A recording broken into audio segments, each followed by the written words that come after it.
móvil y opinamos sobre ese móvil. Perfecto. Bien. Una pavada. Bueno, Va, digo, sí. Hacer el móvil no debe ser tan difícil, calculo. Por lo que uno escucha en los mobileros. entre todos tenemos que dar todos los detalles habido y por haber. Esperemos que al profesor le convenza todo lo detallista que fuimos. Ah, el profesor es muy detallista. No, él quiere que hagamos bien toda una descripción del lugar que a lo mejor para nosotros era suficiente, pero en los últimos Claro, móviles parecía como que necesitábamos más. correcto. Ahora entiendo.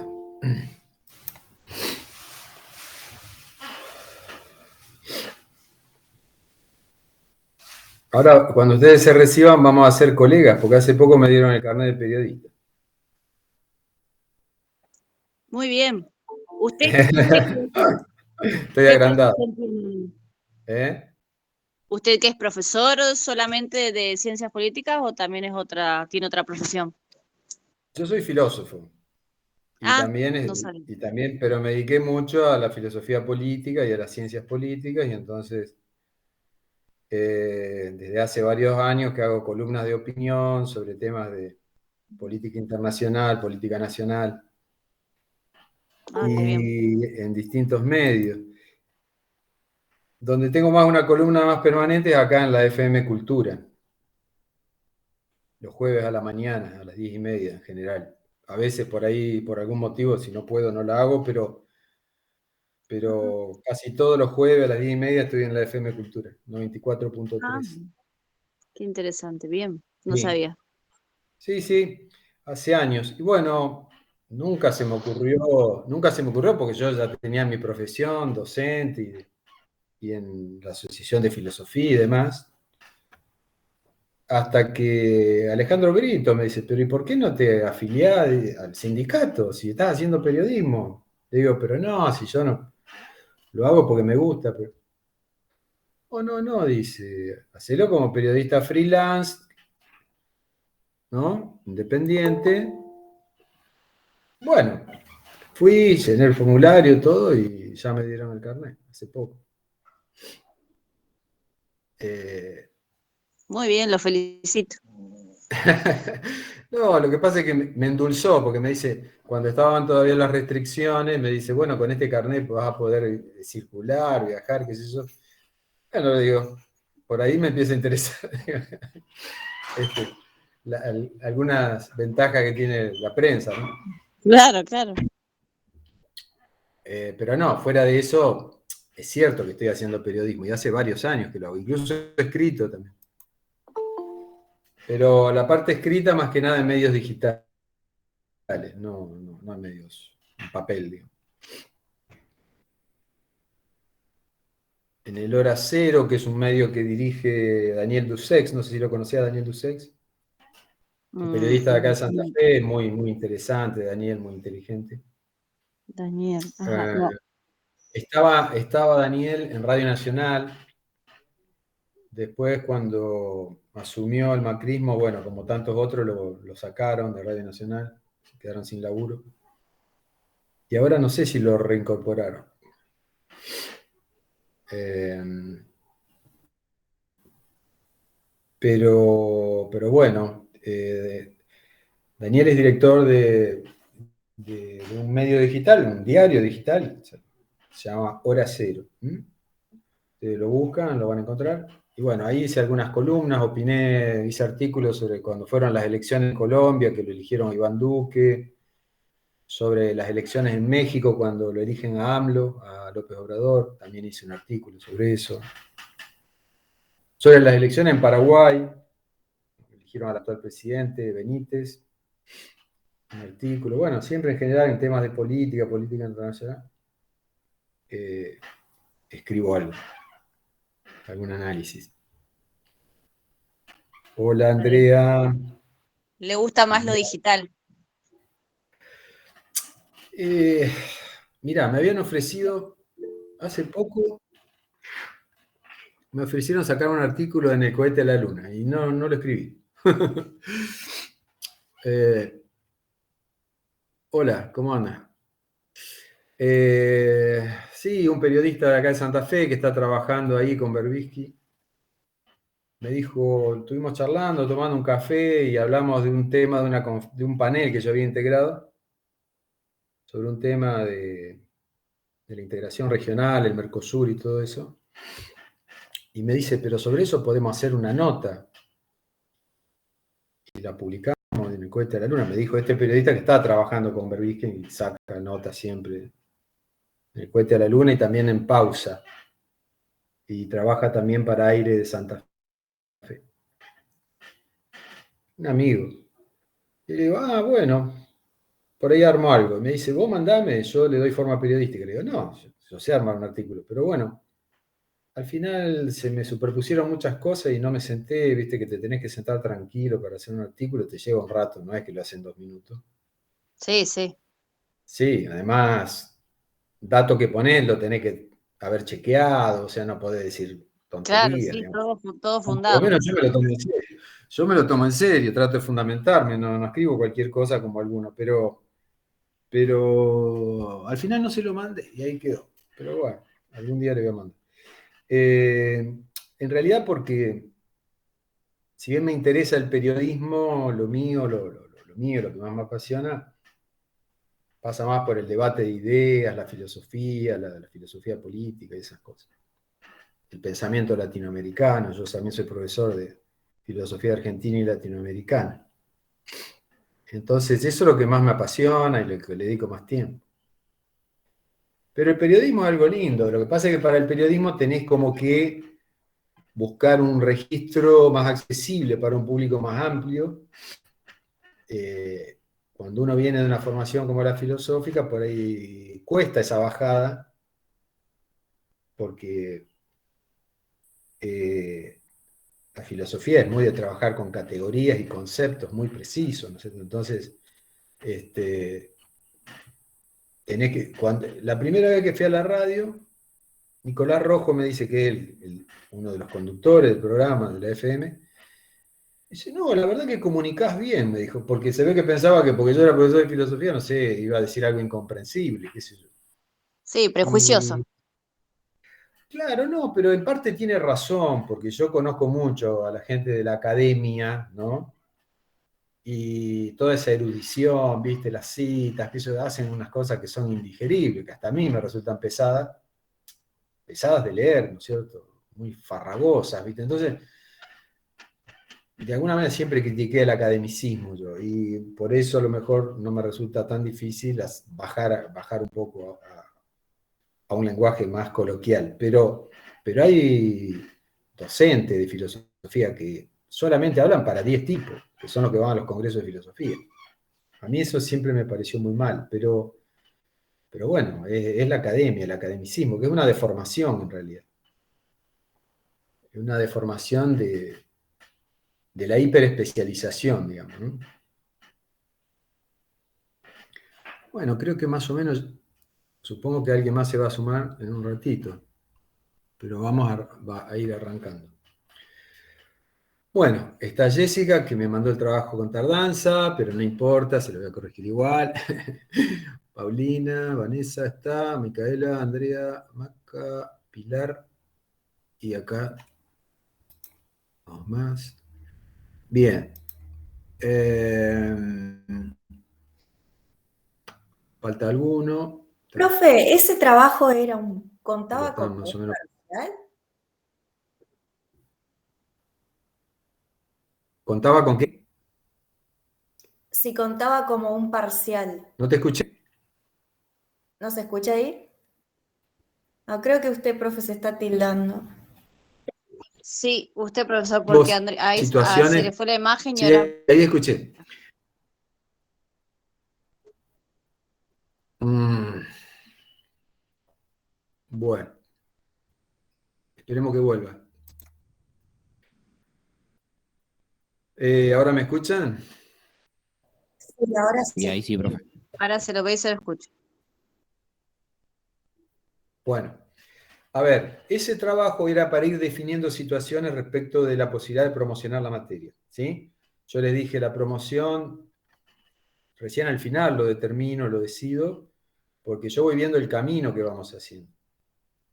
El problema, ahí está Paula. En algunos casos, ahora no voy a dar nombres, pero en algunos casos como que tengo ya bastante definido que están en condiciones prácticamente de promocionar. Pero en otros, este último trabajo, la verdad, en algunos casos me decepcioné un poco. A ver, ¿en qué sentido me decepcioné?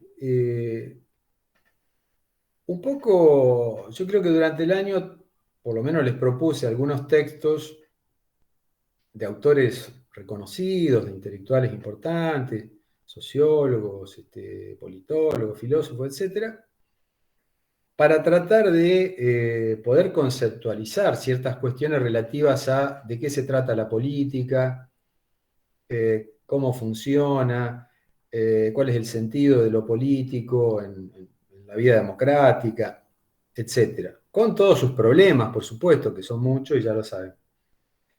Pero traté de darle algunos elementos como para poder salir de una opinión vulgar, digamos, como la que tiene cualquier hijo de vecino que no se formó en ninguna academia de nada, ni que estudió ciencias políticas, ni que estudió nada, y que opina por, qué sé yo, por prejuicios, o porque escuchó algo en la radio, o una opinión suelta de un tipo que sigue en un programa de tele o en las redes.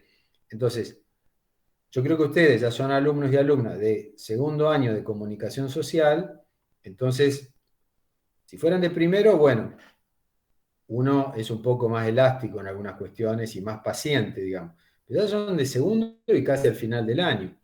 Entonces, la exigencia es un poco mayor en el sentido de tener la capacidad de presentar un tema de una manera más o menos coherente y fundamentada. Y no que se hagan eco de campañas sucias, de rumores o de los juegos que ocurren en la política y que todos los días las redes nos llenan de porquería, porque es la verdad, nos envenenan las comunicaciones, todo, porque son campañas sucias, son campañas de desprestigio, pero que uno, si se toma el trabajo de averiguar y de investigar un poco, se da cuenta cuando algo tiene algún fundamento o es una campaña. Entonces, aparecieron algunas cosas que me parece que son prejuicios que pueden estar muy arraigados en la sociedad. Pueden ser patrimonio de un sector bastante amplio de la sociedad, una especie de pseudo-ideología. Por ejemplo, concretamente, para entrar en tema, el prejuicio contra la política, ¿no es cierto? El prejuicio contra la política es lo más antidemocrático que hay. Es lo más antidemocrático que hay. O sea, pensar que la política es una porquería y es todo igual y es todo malo, es lo peor que le puede pasar a la democracia. Porque uno, obviamente, se retrae. No va a participar una persona honesta de algo que es corrupto de principio a fin. O que te lo pintan como corrupción de principio a fin. Ahora, yo les digo, yo soy bastante mayor que ustedes y pasé por muchas situaciones en la política en el país. Y la verdad que valoro enormemente la democracia, con todas sus imperfecciones, y soy hipercrítico. No soy para nada complaciente, ni siquiera cuando gobierna el partido de mi preferencia. Ni siquiera ahí soy complaciente. Nunca dejo de pensar críticamente, o sea, de tratar de las cosas que se hacen bien y las que se hacen mal. Pero en algunos casos veo expresiones de ciertos formadores de opinión que para mí ni siquiera son periodistas, porque son mercenarios. O sea, todos podemos distinguir cuando alguien hace un periodismo más o menos serio o cuando es un mercenario. O sea, nosotros, lamentablemente, A ver, primero una cuestión. Ustedes deben estudiar en alguna materia lo que fue todo el proceso para sancionar la ley de medios en la Argentina. ¿Saben de qué estamos hablando? La ley de medios, que durante el gobierno de Cristina se sancionó en el Congreso de la Nación, que se creó el AFSCA y que después el gobierno de Macri derogó por decreto y desapareció ese ente, que era el que tenía que regular el tema de los medios. ¿Estudiaron la ley de medios y el proceso por el cual se llega a sancionar la ley de medios en la Argentina? ¿No? ¿Pueden hablar, por favor? Me interesa. Lo habíamos hablado por arriba con Alejandro Britos, pero nunca lo dimos. Claro, no lo dimos. Yo supongo que el año que viene en la materia de algo de legal, algo que tenemos, capaz lo vemos, pero este año hasta ahora no vimos nada al respecto. Bueno, eso es lamentable. Igual eso tendría que verse ya directamente en primer año cuando ingresamos. Claro. A ver, y les explico por qué, ¿no es cierto? Una de las preguntas que yo les hice tenía que ver justamente con cómo valorizaban ustedes el rol de los medios de comunicación en función de la democracia. O sea, la democracia es como... A ver, por ahí ustedes algunos arrancaron la primera respuesta hablándome de la democracia en Grecia, en Atenas, no sé qué yo. Yo en la primera pregunta no les preguntaba eso, pero no importa, no estaba mal ponerlo, tampoco lo iba a considerar mal por ponerlo. Pero en esa época, el ciudadano iba a la plaza, se encontraba con los otros, que eran todos varones, griegos, ¿no es cierto? Bueno, las mujeres no, ya saben todo eso. Bueno, se encontraban cara a cara, en el mismo espacio, ¿sí? Y discutían ahí, cara a cara, 500, 1000, 2000, 3000, 10.000 tipos. Cuando había temas muy grosos, capaz que había 10.000 tipos en la plaza. Y eran supongamos que se venía una invasión y había que prepararse para la guerra, no sé. Entonces, quiero decir, pero se veían las caras, estaban físicamente. Era una democracia directa. Pero en la sociedad urbana, moderna de masas, eso es imposible. O sea, puede haber democracia directa, qué sé yo, en la vecinal, digamos. ¿No es cierto? Pero ni siquiera, porque hasta en una vecinal, donde se supone que los vecinos mínimamente se pueden conocer casi todos, no digo todos, en un barrio, ustedes eligen una comisión directiva. Y si hay que hacer un trámite en la municipalidad, va alguien de la comisión directiva. Es decir, no van todos los vecinos. ¿Se entiende? No es un funcionamiento asambleario, sino que ustedes eligen un representante, una comisión directiva, que va y hace las gestiones, después viene, a lo mejor convoca, informa o no informa. Pero quiero decir, en general, las democracias que tenemos son todas indirectas y son representativas, sistemas representativos, ¿sí? En Estados Unidos, que pasa por ser la primera democracia del mundo, inclusive es peor que en Argentina, porque los ciudadanos ni siquiera eligen el Ejecutivo. No hay elección del presidente y del vice de manera directa, sino que los ciudadanos eligen un colegio electoral. Y ese colegio electoral es el que decide quién va a ser el presidente entre las fórmulas que se presentaron. Entonces, puede ser como pasó en Estados Unidos, que elijan presidente y vice al que sacó menos votos, no al que sacó más votos. Pero es el que tiene más electores en ese colegio electoral. Y eso pasó. Pasó cuando Hillary Clinton no fue presidenta. Había sacado más votos, pero sin embargo el colegio electoral lo eligió a este muchacho de Donald Trump. Entonces, ¿qué quiero decir? La democracia es representativa. Ahora, en una democracia de masa representativa, se supone que el ciudadano es un tipo que medianamente se calienta para estar informado sobre los temas importantes. Entonces, Yo tengo serias dudas que muchos de nuestros conciudadanos se calienten o le dediquen 10 minutos por día para estar informados, bien informados de temas importantes que hacen a la marcha del país, de la economía nacional, o de la cultura, de la educación, de la ciencia, de lo que sea. Estoy seriamente preocupado con ese tema. Me parece que muchísima gente está completamente privatizada, o sea, dedicada a sus asuntos personales, familiares y profesionales, y no le dedica ni medio minuto a informarse sobre los temas importantes.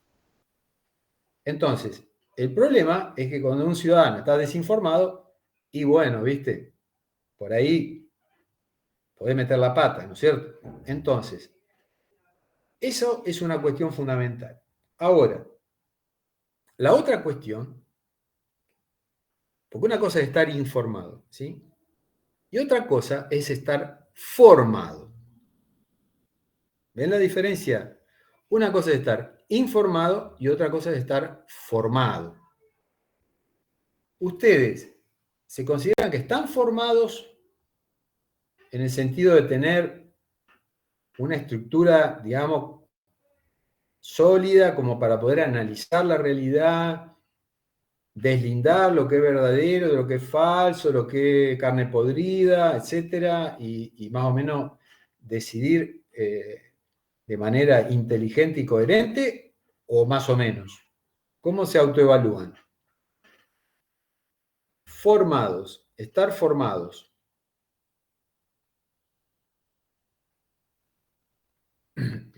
No tengan miedo, porque no es que van a promocionar o no, porque me dicen no me considero formado, entonces no los voy a promocionar. No pasa por ahí.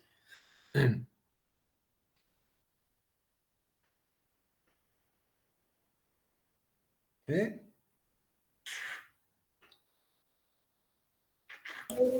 No, yo no. Pero, por ejemplo, hablando con Paola, yo veo que ella sabe muchísimo más y como que está más arraigada a todo ese tema que yo, por ejemplo. Yo como que lo tengo en segundo plano. No lo quisiera tener así, pero como que hay tantas cosas, hay tantos temas que pasan por el ámbito de la política que a veces es complicado tenerle un hilo y llevarlo a la marcha. Muy bien, Paulina, te agradezco la honestidad. Yo no los estoy culpabilizando de eso, Ojo, soy como un médico que trata de hacer un diagnóstico, ¿se entiende? O sea, trato de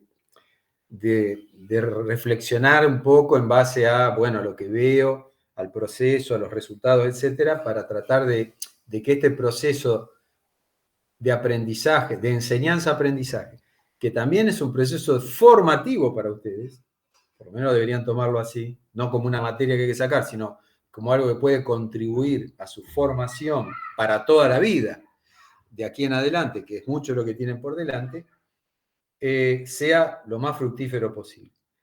A ver, por ejemplo, en mi humilde opinión, es muy difícil que una persona pueda tener un juicio más o menos razonado, bien fundado en materia de política, si no tiene una formación bastante sólida en la historia política, de conocimientos históricos, del proceso histórico, ¿sí?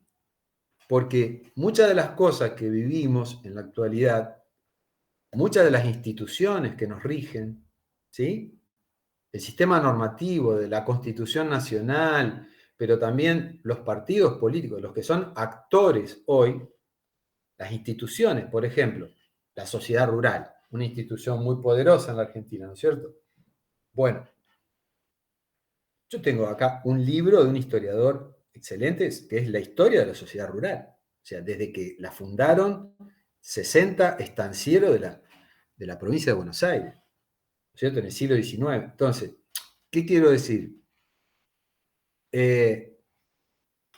Todo lo que nos rige a nosotros, el sistema social en el que estamos inmersos, tiene una historia. Las cosas no salen de la nada, ni aparecieron hace 2 minutos. Tienen una historia, tienen tradiciones, tienen líneas ideológicas, ¿no? Ustedes deben saber, por ejemplo, que el diario La Nación lo fundó Bartolomé Mitre. Bartolomé Mitre fue presidente, ¿sí? Fundó el diario, fue uno de los historiadores que redactó la versión liberal de la historia de la independencia, de la historia argentina, lo que se llamó la historia oficial durante mucho tiempo. La historia oficial era la historia liberal, mitrista. Bueno, y Mitre fundó un diario, La Nación, totalmente imbuido de la filosofía liberal. Y hasta el día de hoy, La Nación es de la familia Mitre. O sea, si ustedes saben eso, saben que La Nación expresa el ideario liberal, del liberalismo. Entonces, ya están formados como para tener un juicio crítico de saber por dónde puede rumbear la línea editorial y los principales columnistas, etcétera, de La Nación, ¿no? Entonces, les pongo eso como ejemplo, pero bueno, también ustedes saben que Página 12 es un periódico más bien progresista, de centro izquierda, que tiene una posición más bien que está en la vereda de enfrente respecto de La Nación, ¿cierto? Eso lo deberían saber, ¿no es cierto? Entonces, uno sabe más o menos que los que escriben ahí, por ejemplo, durante mucho tiempo, uno de los filósofos que yo les propuse para trabajar el tema del liberalismo, un filósofo argentino muy importante, José Pablo Feynman, hacía las contratapas del Página 12. ¿Sí? Las contratapas. Escribía completo él con algún artículo sobre algún tema de actualidad, con algún tipo de análisis también teórico, filosófico, pero artículos muy, muy buenos, ¿no? Feynman. ¿Qué quiero decir?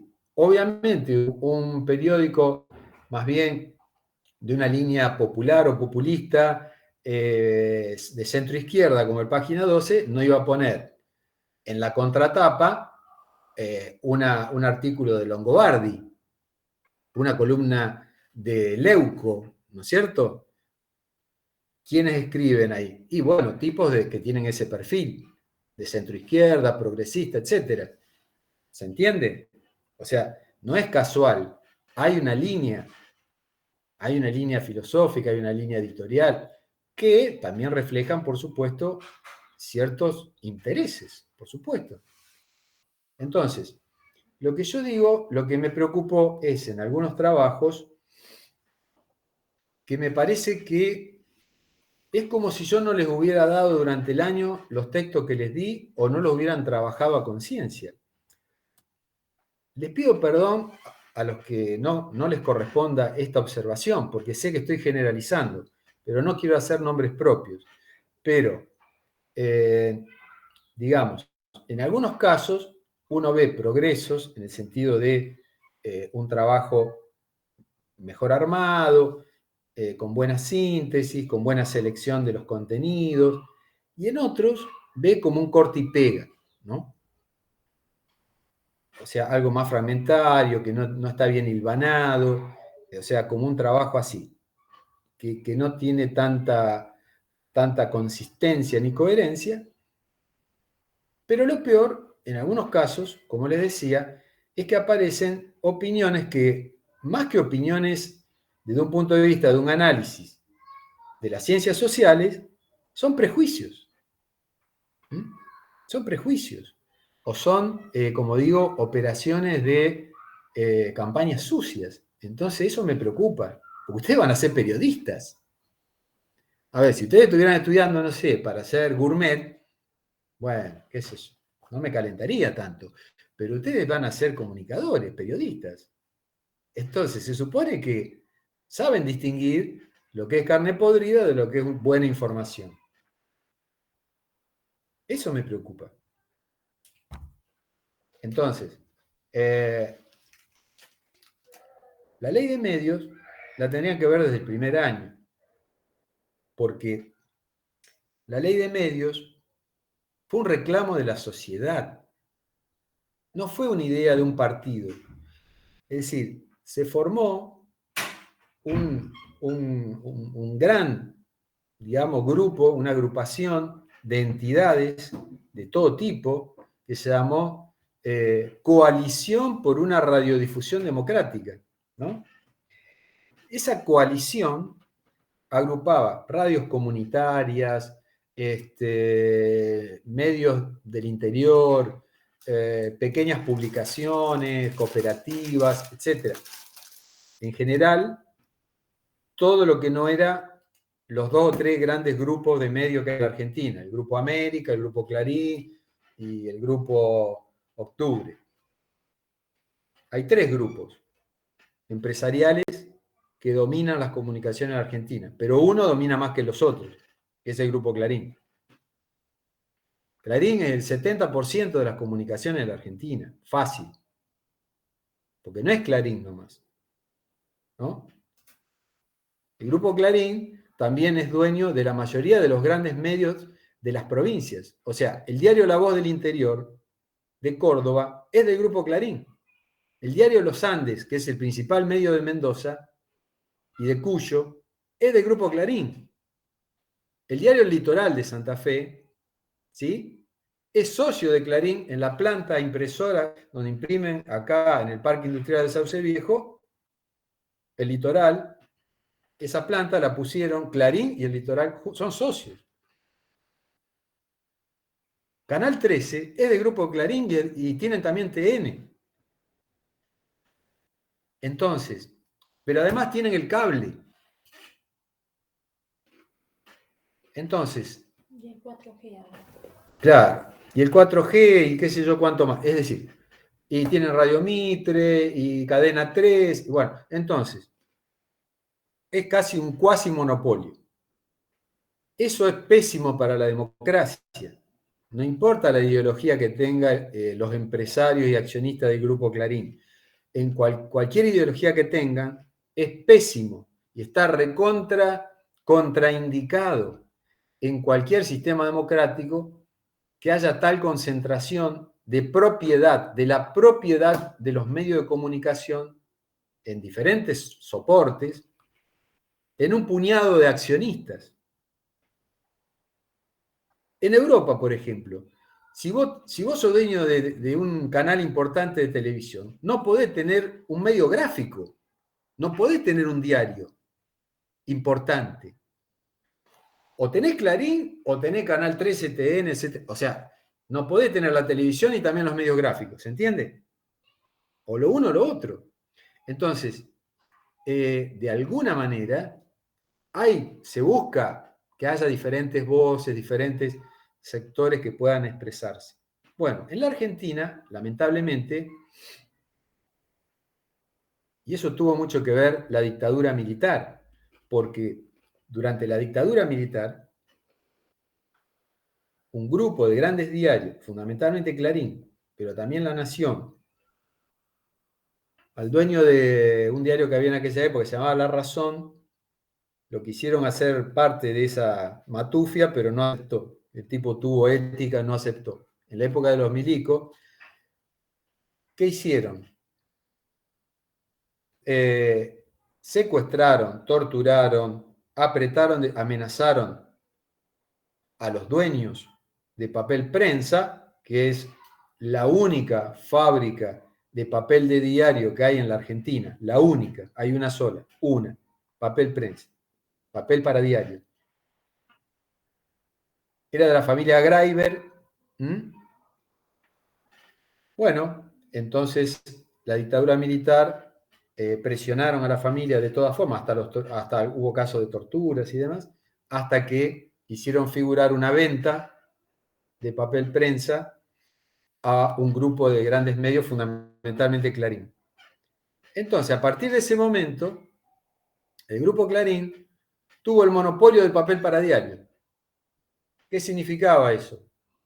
Que el costo de la materia prima para hacer un diario, para Clarín, pongamos que era 2 pesos, pero para un diario independiente de una provincia, de no sé, de Santa Fe o de La Rioja, donde sea, era 10 pesos.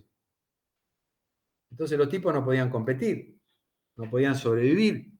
A veces hubo medios que tuvieron que importar, les salía más barato importar el papel para diario antes que comprárselo a papel prensa, por el precio que se lo vendían este grupo de medios. O sea, se armó un grupo verdaderamente que, aprovechándose de esta situación, de sus relaciones carnales con la dictadura, se apropiaron literalmente por la fuerza de la única fábrica de papel de diario de la Argentina. Eso fue a la justicia, todo, pero por supuesto quedaron impunes hasta el día de hoy. Con la justicia como tenemos en Argentina, es difícil que esas cosas prosperen. Pero bueno, fue un robo. Ahora, ¿qué quiero decir con esto? Esa coalición por una radiodifusión democrática, que también incluía a universidades, carreras de periodismo de todo el país, gremios de prensa, un montón de instituciones, ¿no? Pedían una nueva ley de medios que de alguna manera obligara a desarmar esa terrible monopolio y concentración mediática de este grupo. Bueno, eso fue tomado en el gobierno del kirchnerismo, ese proyecto de ley se metió en el Congreso, fue uno de los proyectos de ley más debatidos que yo haya conocido de la historia de las leyes de la Argentina, porque se hicieron audiencias públicas, por ejemplo acá, en la legislatura, en General López, en la calle General López, se hacían las audiencias públicas, cualquier organización, cualquier institución o cualquier persona podía anotarse, iba y expresaba su opinión sobre la ley de medios. ¿Sí? Hubo miles de instituciones y de personas que participaron en esas audiencias públicas. Todo eso se receptaba y después se procesaba en la comisión que trabajaba el proyecto de ley. Bueno, cuando sale el proyecto de ley, es aprobado. El proyecto de ley obligaba al Grupo Clarín a desprenderse de algunas empresas que tenía para reducir esa posición dominante que tenía en los medios de comunicación. Tenía que desprenderse de algunas empresas periodísticas, sean radios, canales o lo que sea, para permitir que otros actores ingresaran, otras empresas, otras voces, ¿no? Que hubiera una pluralidad de voces.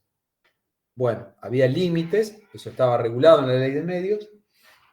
Bueno, ¿qué pasó? Los tipos recurrieron a la justicia y un juez frenó todo. Y la ley nunca se llegó a implementar.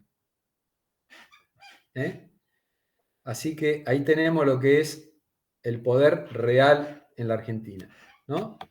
Un grupo empresario muy poderoso que burló una ley aprobada en el Congreso de la Nación, fuertemente reclamada por la sociedad argentina y que se debatió como ninguna ley, se debatió muchísimo esa ley, con una participación tremenda, y al final la pararon por un juez seguramente corrupto, que se habrá hecho rico. Pero bueno, y la ley de medios no se aplicó, nunca se aplicó. Y es una asignatura pendiente de la democracia argentina. Hasta que no podamos democratizar la comunicación, va a ser muy difícil tener ciudadanos bien informados, ¿sí? Pero bueno, lamentablemente ustedes todavía no abordaron ese tema, que es un tema central, diría yo.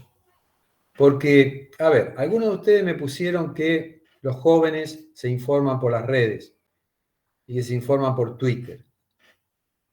¿A ustedes les parece que Twitter es una fuente de información adecuada? No, ni ahí. En Twitter, ¿cuántos caracteres podés poner, digamos? O sea, digamos, es muy limitado. ¿No es cierto? Para discutir ciertas cuestiones de fondo, digamos, ¿no? Cuestiones políticas de fondo. Pongamos. Sí, en Twitter la ley del salen aborto. algunos debates. La ley del aborto. ¿A ustedes les parece que por Twitter se pueden informar sobre los pros, los contras, las opiniones de la ley del aborto, por ejemplo, cuando se discutió eso. Un tema tan delicado, con tanto antagonismo, con tantas cosas, ¿no es cierto?, para considerar. No es el medio para informarse adecuadamente en profundidad. Lo que sucede en Twitter, por ejemplo, es que, por ejemplo, algún político o algún ministerio o algún ministro informa algo y lo primero que hace es sacarlo en su plataforma de Twitter. ¿Y qué es lo que hace la gente? Como lo sacan en Twitter, ya lo dan como, listo, lo saco acá, yo ya lo tomo acá y me informé de Twitter. Eso es lo que pasa.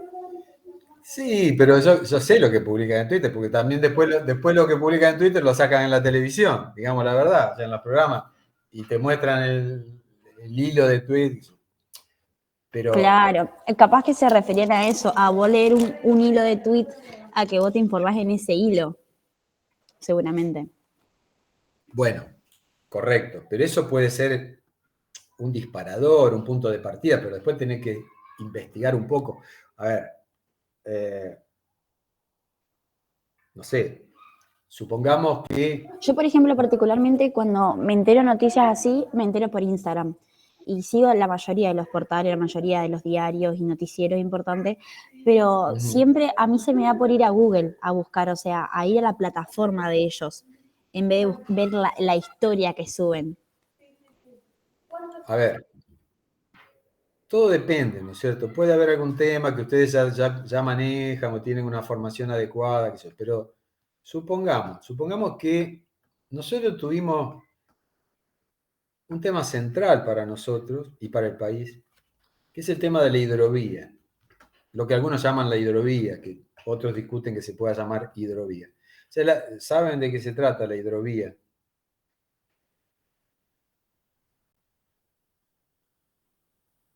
No.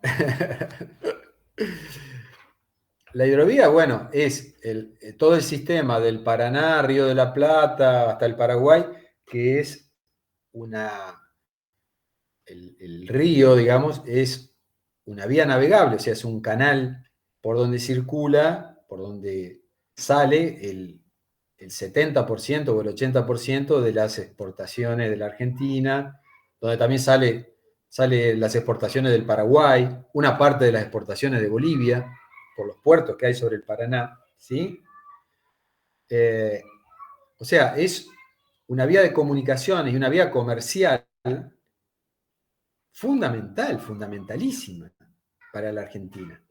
Bueno, esa vía navegable tiene que ser mantenida, dragada, para tener la profundidad para que los barcos puedan subir hasta los puertos, etcétera, porque si no, la arena va tapando los canales y los barcos no podrían entrar. Bueno, la empresa que hace como muchos años que está haciendo ese trabajo, una empresa holandesa, una empresa multinacional holandesa. Se vencía la concesión, y entonces venía toda la discusión si había que seguir manteniendo algo tan estratégico para la Argentina, tan importante, en manos privadas, o había que estatizarlo, nacionalizarlo, o sea, hacer una empresa estatal que haga el mantenimiento, ponga las balizas, drague el río y controle el tráfico por el río. Porque además, la hidrovía también es un canal por donde sale toda la droga que produce Paraguay, que es el principal productor de marihuana del mundo. Más la cocaína y todo eso. Entonces estaba el tema también del control de la navegación. Además de que una parte de las exportaciones de granos de la Argentina sale de contrabando sin declarar por los puertos privados. O sea, eso ya es sabido. Entonces, fue Santa Fe, que es una de las principales provincias que tiene costa y puertos sobre la hidrovía, era vital. Y también para Entre Ríos y todas las provincias ribereñas, por supuesto. Ahora, esa discusión, si ustedes hubieran tenido que, supongamos que ustedes están trabajando en un medio y le dicen, mirá, hace un artículo sobre qué está pasando con la hidrovía, las diferentes posiciones y qué sé yo. no pueden informarse ni con Instagram, ni con Twitter, ni con nada. Tienen que ir a otro tipo de fuentes, ¿no es cierto? Tienen que ir a fuentes donde leer más en un formato, digamos, de informes de investigación específicos, ensayos especializados, ¿no? Por ejemplo, en temas económicos, yo ni le presto atención a las redes, en los temas económicos.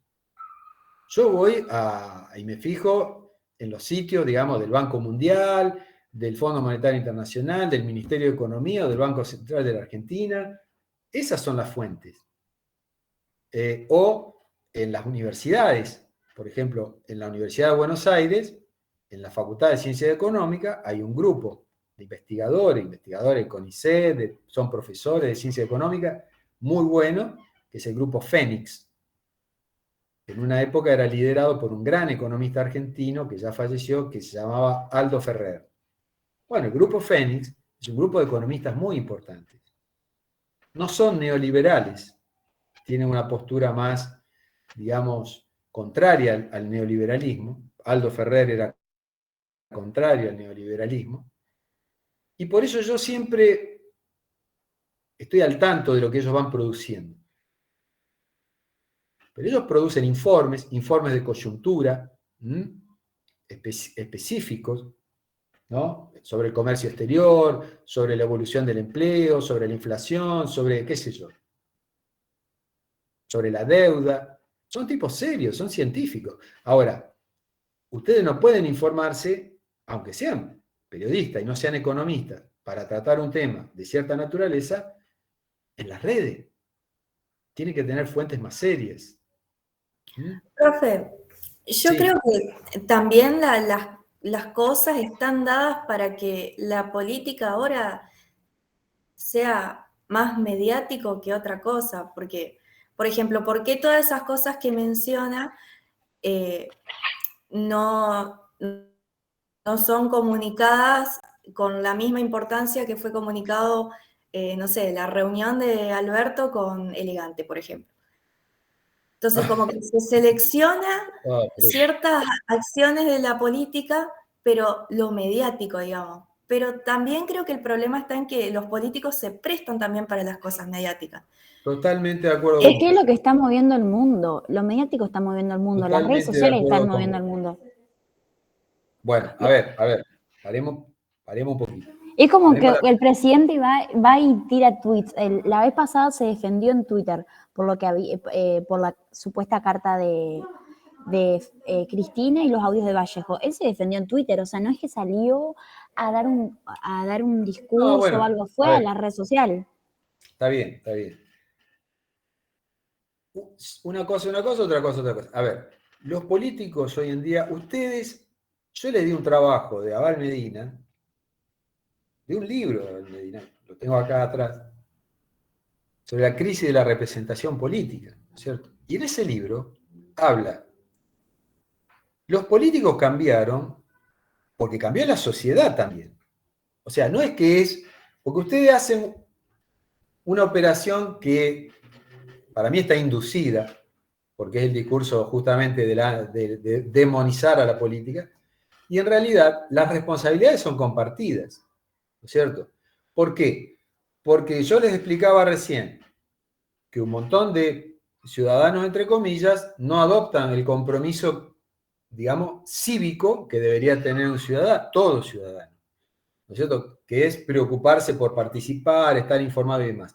Y eso no porque le pongan una pistola en la cabeza. Tendría que preocuparse solamente por ser simplemente un ciudadano responsable, nada más, por ser parte de una nación. Ahora, si tenemos una sociedad que está privatizada y que todo corren atrás, yo por ahí le metí algo sobre el tema del consumo, cómo influye la sociedad del consumo. Y Augusto me llamó la atención, porque esto es para un psicoanalista, ¿no es cierto? También a veces ustedes me dan pie para... Porque Augusto me puso, ¿no? Que tiene relevancia la cantidad de medios, ya que tenemos la posibilidad de elegir qué consumir, me puso. O sea que La palabra consumo apareció hasta para referirse a los medios, o sea, apareció inconscientemente, por supuesto, pero eso muestra que el tema del consumo, uno consume también los medios, lo que te proponen los medios, no solo consumís un par de zapatillas, una Coca-Cola o una hamburguesa, sino también consumís política, somos consumidores. Lo sepamos o no, consciente o inconscientemente. Entonces, una sociedad de consumidores, ¿qué pasa? Tiene un problema muy serio. Miren, chicos, esto yo lo vengo estudiando hace rato, lo vengo estudiando mucho. Tiene que ver con la construcción de la subjetividad. ¿Cómo se construye nuestra subjetividad? ¿Sí? Si la sociedad es una sociedad consumista, ¿qué significa? Que yo voy a estar incluido y el lugar que voy a ocupar en la sociedad, en la jerarquía social, que siempre hay una jerarquía, una arriba y una abajo, hay una jerarquía, de acuerdo a lo que yo pueda consumir o a lo que yo pueda mostrar que consumo. ¿Sí? Entonces, y siempre en la sociedad de consumo, la lógica de las empresas es que te inducen a descartar lo que ya compraste para comprar otra cosa más nueva, ¿no? O sea, es una especie de fuga hacia adelante perpetua, donde nunca podés parar, ¿no? Si te compraste el último celular que salió de Samsung, qué sé yo, el año que viene largan otro modelo y ya te inducen a que ya este no te gusta más, no te sirve, querés el otro. Entonces, el problema es que esa lógica de la sociedad de consumo termina impregnando todas las relaciones y todos los vínculos que tenemos. ¿Sí? Entonces, hay un gran sociólogo, me encanta, Bauman, polaco, ya falleció hace poco, estudió a fondo esto. Zygmunt Bauman, cuando estudió el tema del programa de televisión, ¿cómo se llama este programa? Donde convivían todos. ¿Gran Hermano? El Gran Hermano. El programa Gran Hermano, ese formato que ponían una cantidad de gente que eran desconocidos a convivir y todo el tiempo los estaban filmando. Y los tipos, bueno, conviven ahí, hacen todo tipo de pavada, y bueno, y el público, sí, la verdad, pero bueno, y el público va decidiendo a quién eliminar, va votando, y los van desechando, ¿sí? Y entonces, Bauman investigó eso, como sociólogo que era, porque ese programa se le ocurrió a un holandés. Después le compraron los norteamericanos y los británicos, compraron la idea, digamos, y empezaron a implementar ese programa y después lo copiaron en todo el mundo. Después lo copiaron en Argentina y en todo. Bueno, como pasa siempre. Entonces, decía Bauman, los jóvenes de Gran Bretaña, mientras el 60% de los jóvenes de Gran Bretaña directamente no participaban, ni siquiera iban a votar, o sea, no participaban de la política, el 70% veían Gran Hermano, una franja de juventud. Gran Bretaña, ¿no? Dice, ¿qué pasa? ¿Por qué miran eso? ¿Y saben la conclusión que llegó Bauman? Dice, miran Gran Hermano porque de alguna manera refleja algo que ellos, consciente o inconscientemente, sienten. Y es la desechabilidad. La desechabilidad del individuo en la sociedad actual. Que todos somos desechables y que en cualquier momento, ¡pum!, te quedás sin empleo, te caes a un costado, te excluyen, te quedás en la zanja o pasás a ser pobre o lo que sea por la decisión de no se sabe quién, de algún poder ignoto que no tiene rostro, que no tiene nada, que son los mercados financieros, Wall Street, qué sé yo, pero perdiste y te quedaste afuera. Esa sensación de fragilidad, de incertidumbre, de desechabilidad, dice, es lo que refleja ese formato y ese programa. Es lo que le pasa a los protagonistas, que los van desechando y no saben quién los desecha, y se van quedando afuera, ¿no? Entonces, yo decía, la sociedad de consumo, y eso no me lo analizó ninguno de ustedes, la sociedad de consumo incide muchísimo en la construcción de nuestra subjetividad. Y la forma de construir nuestra subjetividad por el consumismo incide en nuestra condición de ciudadanos. ¿Por qué? Por ejemplo, uno de ustedes me puso algo, voy a decirlo más o menos, porque estoy apelando a la memoria, como que, bueno, como que, y porque los partidos no se renuevan y siempre son los mismos y qué sé yo, y acá tendrían que aparecer caras nuevas y propuestas nuevas. Yo digo, a ver, no pasa porque sea una cara nueva o una cara vieja. La política pasa por qué política van a hacer, a quién van a beneficiar y a quién van a perjudicar. O sea, pasa por el contenido de la política que van a hacer, no por la cara si es nueva o es vieja, no por la renovación de que se inventen partidos nuevos. Miren, el caso del Perú, que yo, bueno, también ahí, bueno, creo que en algún momento les pasé algún artículo mío sobre el Perú. El caso del Perú es paradigmático, porque desde hace más de 30 años que los gobiernos de Perú, sean quien sea el que gobierne, y han cambiado constantemente hasta de nombre los partidos, siempre aplicaron las políticas neoliberales, todos. Desde Alberto Fujimori, que fue el que empezó, hasta uno que supuestamente era populista, como Ollanta Humala, hasta Alan García, que era del APRA, todos aplicaron políticas neoliberales. Ahora, los partidos políticos en Perú nacen y mueren, qué sé yo, unos meses antes de las elecciones, y mueren después de las elecciones.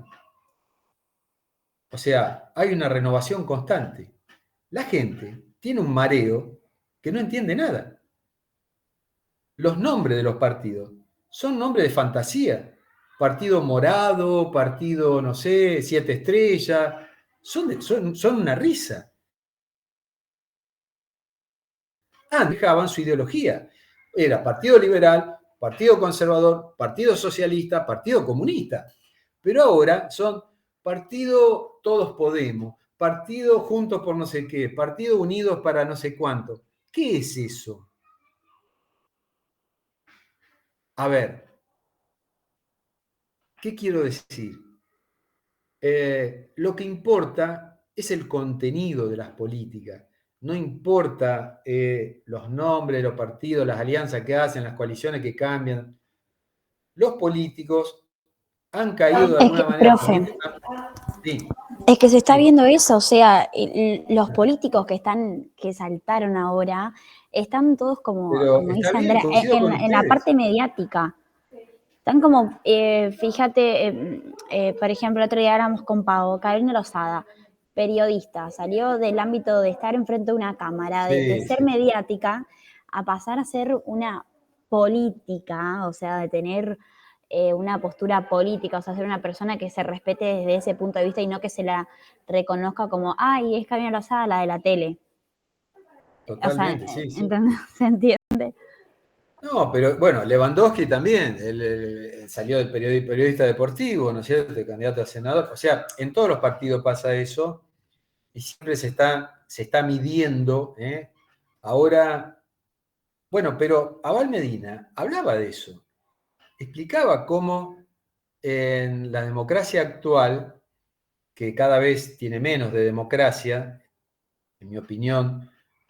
A ver, porque democracia, y ustedes los que se remontaron a Grecia, aunque no preguntaba eso, pusieron bien que demos es pueblo y kratos es poder. Entonces, la democracia es un sistema donde el que tiene la soberanía es el pueblo. Ahora, y este no es un problema argentino, es un problema en el mundo. En Estados Unidos el poder no lo tiene el pueblo. El que crea que el pueblo norteamericano es el soberano está equivocado. En Estados Unidos está lo que se llama el Estado profundo. El Estado profundo es Wall Street, o sea, los capitales financieros, y, digamos, todo el complejo industrial, militar, de Estados Unidos, las industrias militares, el ejército, los servicios de inteligencia. Eso es lo que se llama el Estado profundo. Todos los analistas de la política norteamericana saben que, de alguna manera, la política en Estados Unidos la decide el Estado profundo, no la decide el voto de la gente. Es mentira que es una democracia Estados Unidos. Entonces, pero lo mismo pasa en los países europeos, ¿cierto? Entonces, hay una crisis en realidad en el sistema político en todo lo que es el área de Occidente, porque no hablemos de Asia, no hablemos porque ya es otro mundo, ¿no?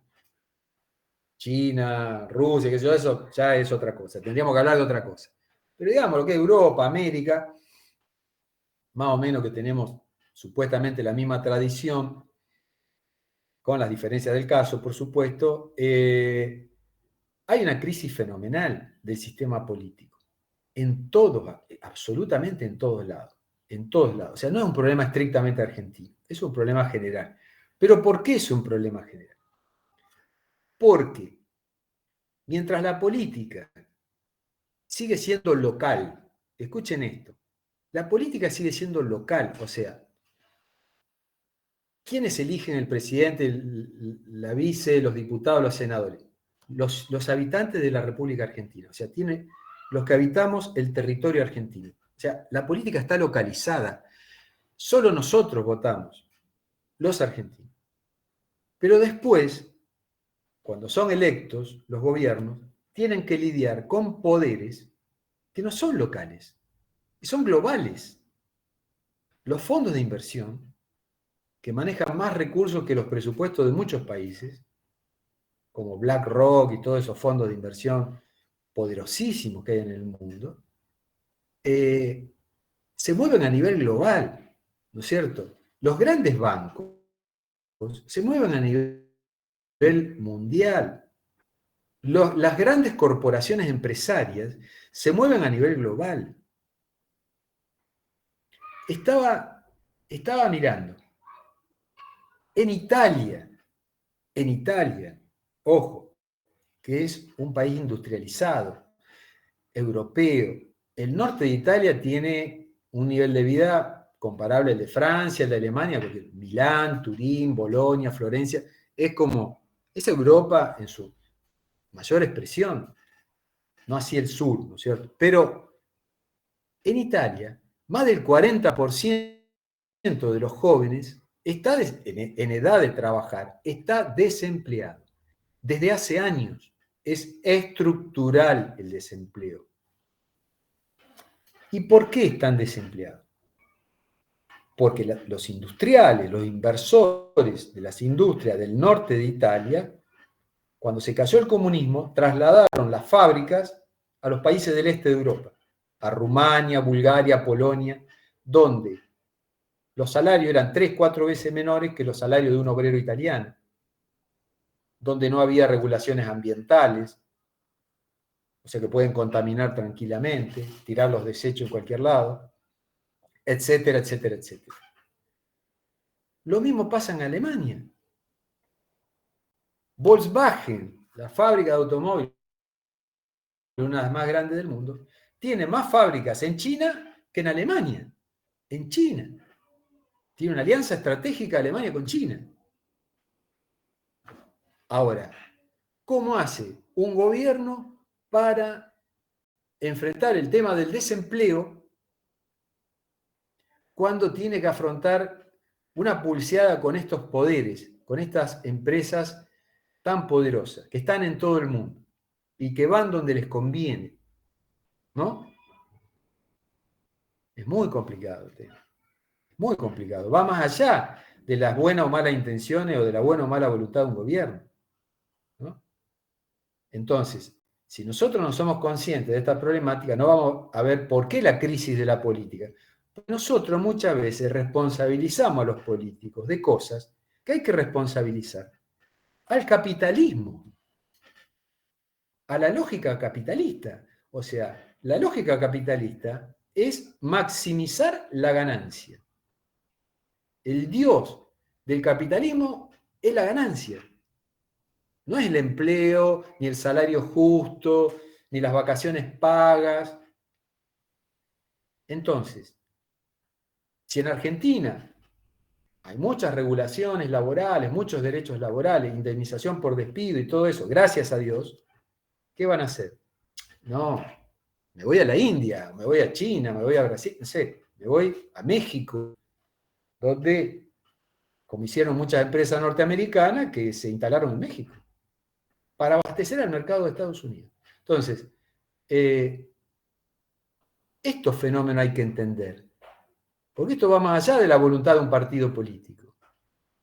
La crisis que vivimos hoy no es una crisis de un partido en la Argentina, es una crisis global. El sistema global está en crisis, ¿no? Hoy Argentina está discutiendo con el Fondo Monetario Internacional una deuda de 45.000 millones de dólares, que es una espada que tenemos todos en la cabeza, todos los argentinos, que la vamos a tener que pagar todos, que no sirvió para nada. ¿Para qué tomó Argentina esa deuda? ¿Para qué tomó Argentina esa deuda? ¿Ustedes están al tanto de eso? ¿Estudiaron el tema del endeudamiento? Es fundamental, ¿eh? Eso es nuestro destino. Entonces, ¿para qué tomó Argentina esa deuda? Se lo digo rápido. Para que se pudieran fugar los dólares, para darle los dólares a los que habían venido a la timba financiera, los inversores, a la timba financiera.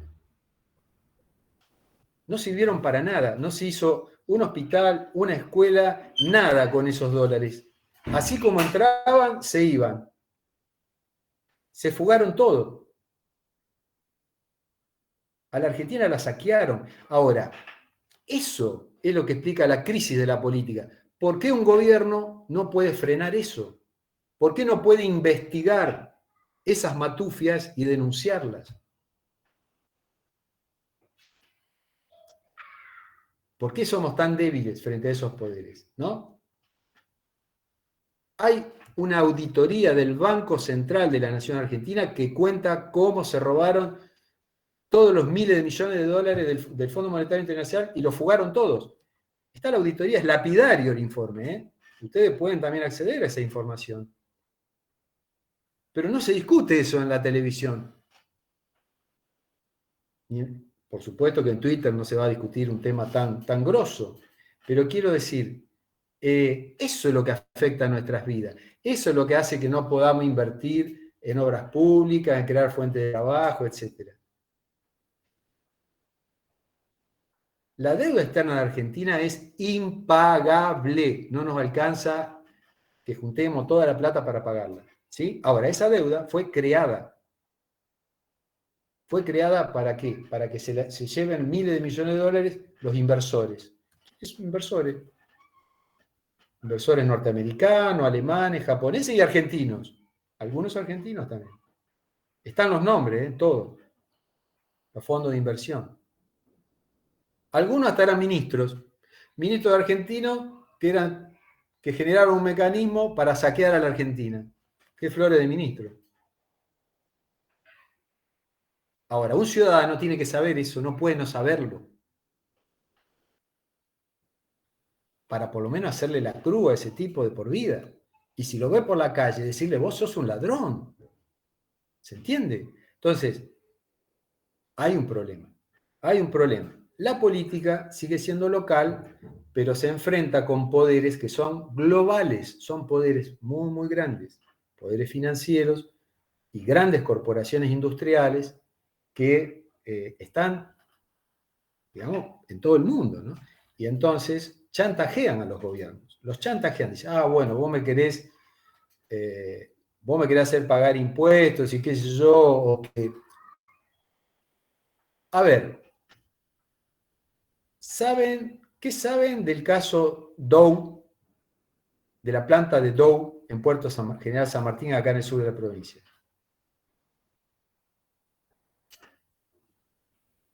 Si no se va ¿Cómo? del país, va a seguir dando trabajo.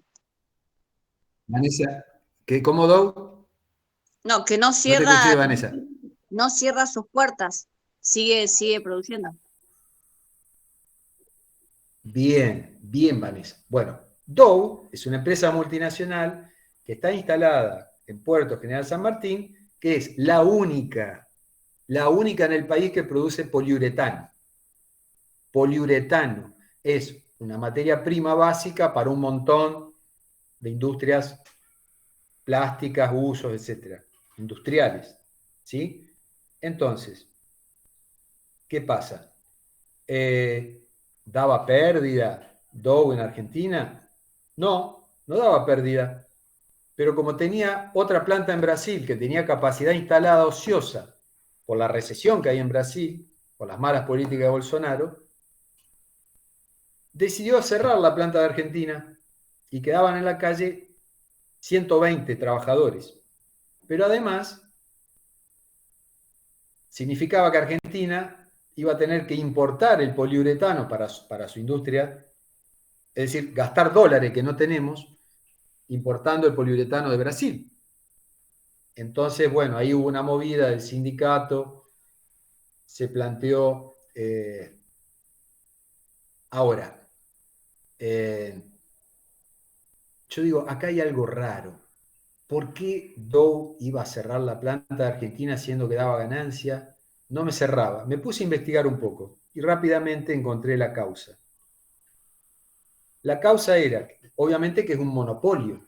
Dow es una sola empresa que abastece un producto esencial a un montón de otras empresas. Tienen monopolio, lo cual es muy problemático. Hay muchos monopolios en Argentina.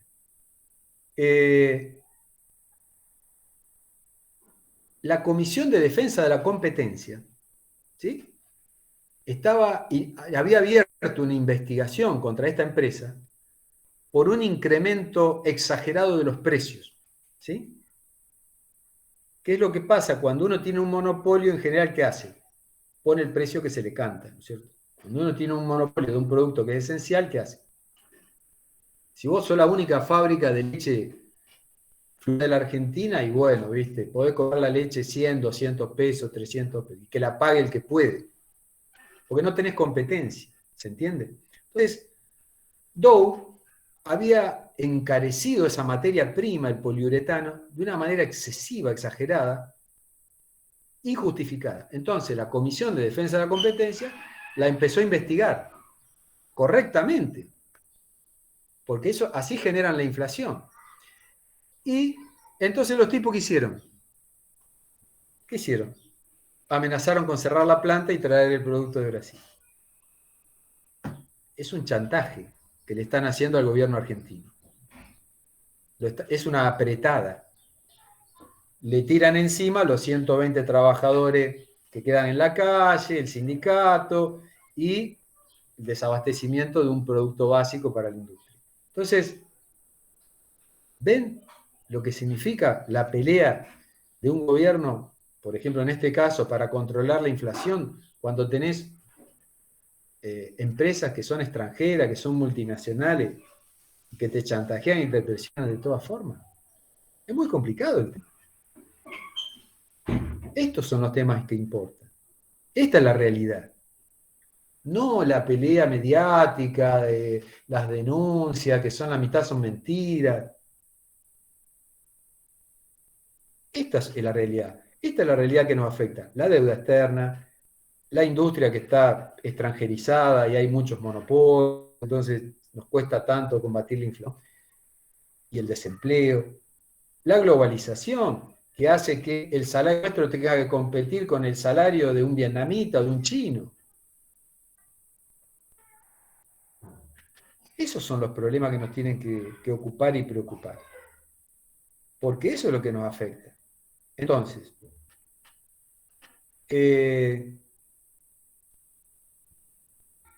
¿quieren agregar algo sobre estos temas que estoy planteando? ¿Alguna opinión?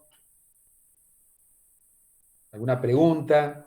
No, que Camila, yo creo que como que no tengo la esperanza de que las cosas mejoren por una cuestión de que encima el periodo de presidencia de 4 años, como que nunca termina de alcanzar para poder arreglar algo viejo. Y es como que al contrario se va haciendo una bola más grande, más grande, más grande, y como que todo va... Vos apuntás algo muy importante.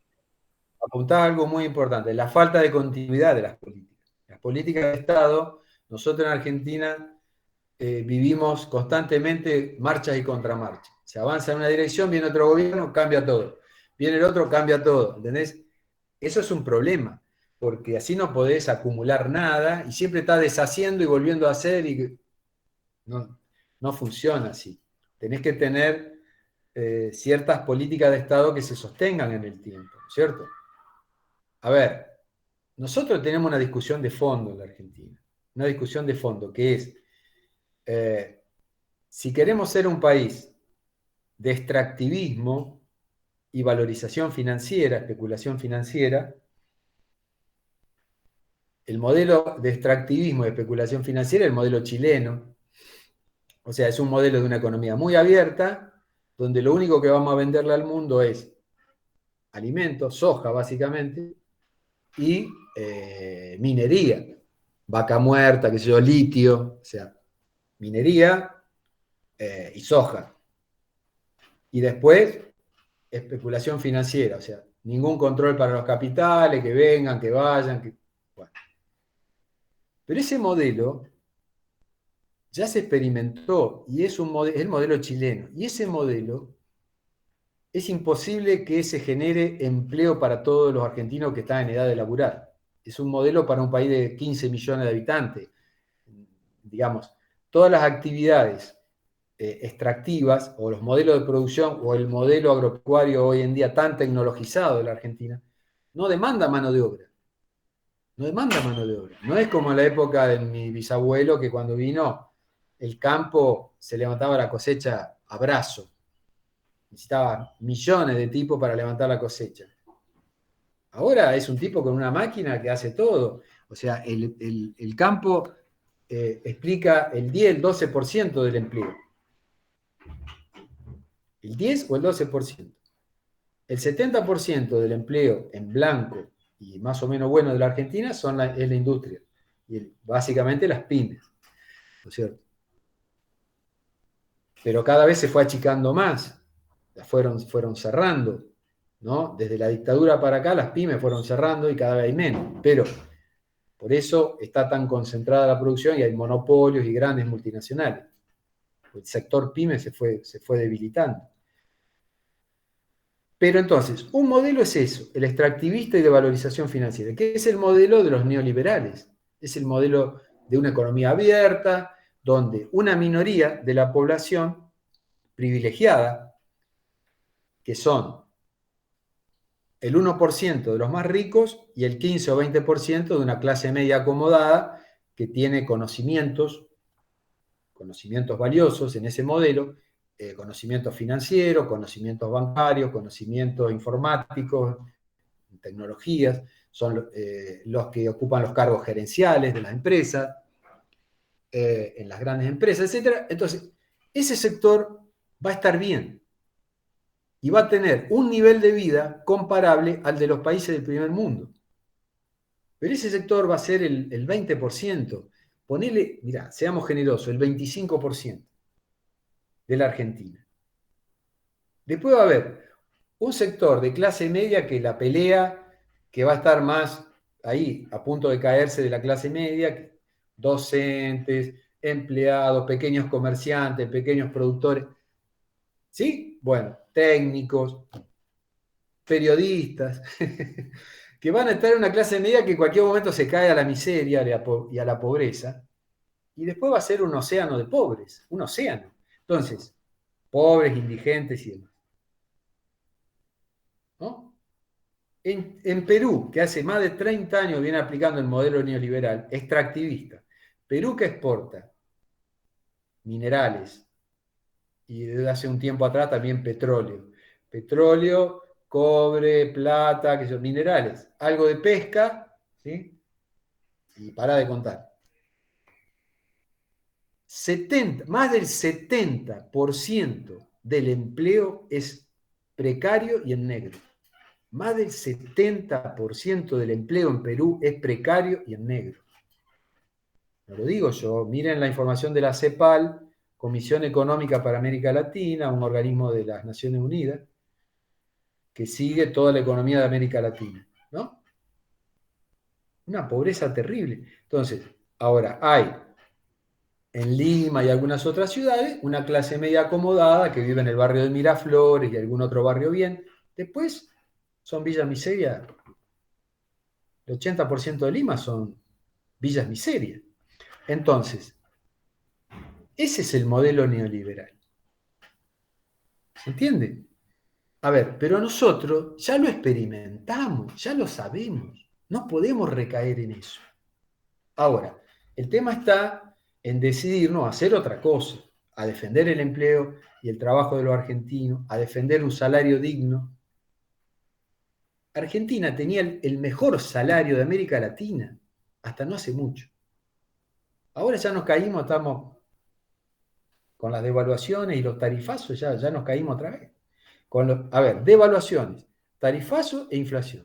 Con esas tres cosas, el poder adquisitivo, o sea, en cuanto a poder de compra del salario argentino, se desplomó. Entonces, tenemos que saber esas cosas, tenemos que saber qué políticas generan estas cosas. A ver, yo soy un asalariado, ¿no? Soy docente, soy asalariado, cobro en pesos. Entonces, a mí no me conviene una mega devaluación del peso. A mí apostar al dólar no me funciona, ¿no? Entonces, pero yo sé lo que me conviene. Ahora, hay muchas personas que son empleados, que son asalariados, que cobran en pesos y que no se dan cuenta que nosotros tenemos que desactivar la locura que tenemos por el dólar, porque no nos conviene. Si nosotros vivimos en pesos, ¿no? O sea, cuando voy al almacén tengo que pagar en pesos. Cuando me pagan, mi recibo de sueldo está en pesos. Entonces, si yo cobro en pesos, ¿por qué tengo que manejarme? ¿Por qué los precios de un terreno para hacer una casa tienen que estar en dólares? Un absurdo. ¿Se entiende? ¿Y eso por qué es? Por estos vaivenes de la economía que generan un clima de incertidumbre, de desconfianza, etcétera, etcétera. Entonces, lo importante es que sepamos el contenido de las políticas. No si es una cara nueva en una lista o es una cara vieja, sino qué quiere hacer esa propuesta política o qué propone hacer como política salarial, como política económica, como política de empleo. Eso, o sea, los contenidos de las políticas. Entonces, en vez de discutir toda esa comidilla, ¿no?, de los programas de televisión que se meten con la vida privada, que se meten que si hizo esto, que si hizo un cumpleaños, si no lo hizo, qué sé yo, que se metan con las políticas, que es lo que importa. Ahora, yo creo que es deliberado. Yo creo que es deliberado. Yo creo que hay verdaderamente, en la mayoría de los medios, una política de desinformación.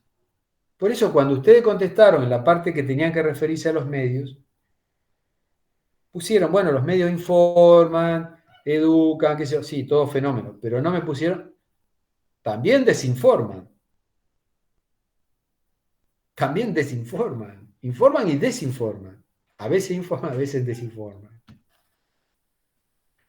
Muy importante. Entonces, bueno, vamos a ir cerrando. Profe, Miren. tenemos que ir al instituto. No, está bien. Por eso cierro ya con esto. Cierro con esto. Hay algunos casos de ustedes que ya tengo definido, digamos, prácticamente el tema, entonces no sería cuestión. Yo voy a pensar algún trabajito puntual, puntual, un pequeño trabajo, una pequeña investigación sobre un tema puntual, bien focalizado, sobre algún punto de estos que veo que están flojos, y se lo voy a proponer a los que estén ahí dudosos. Entonces, todavía vamos a dar una oportunidad más para remontar, digamos, la cuestión y ver si llegamos antes de fin de año a la promoción. A los que están ahí que no sabemos si sí o no. Los que ya tengo definido les voy a comunicar por privado, digamos, por el mensaje particular y bueno, y de alguna manera quedarían exentos de hacer ese trabajo. ¿Está claro? Bien, perfecto. Eso lo voy a hacer mañana, porque hoy ya tengo tapado, no voy a poder. Pero mañana seguramente ya les comunico. ¿Mm? Eso porque sé que alguno se va a poner ansioso y va a decir, uy, que a mí me Bueno, pero es un trabajo más. Yo además me ofrezco para que cuando tengan que hacer ese trabajo, hagamos una consulta por Meet, lo que sea, para que vayan sobre seguro, hagan un buen trabajo. Yo sé que pueden hacerlo si se ponen las pilas. Pero, bueno, vamos a hacer una instancia más. ¿Estamos? Mañana les comunico eso y gracias por haberse conectado. Nos estamos viendo.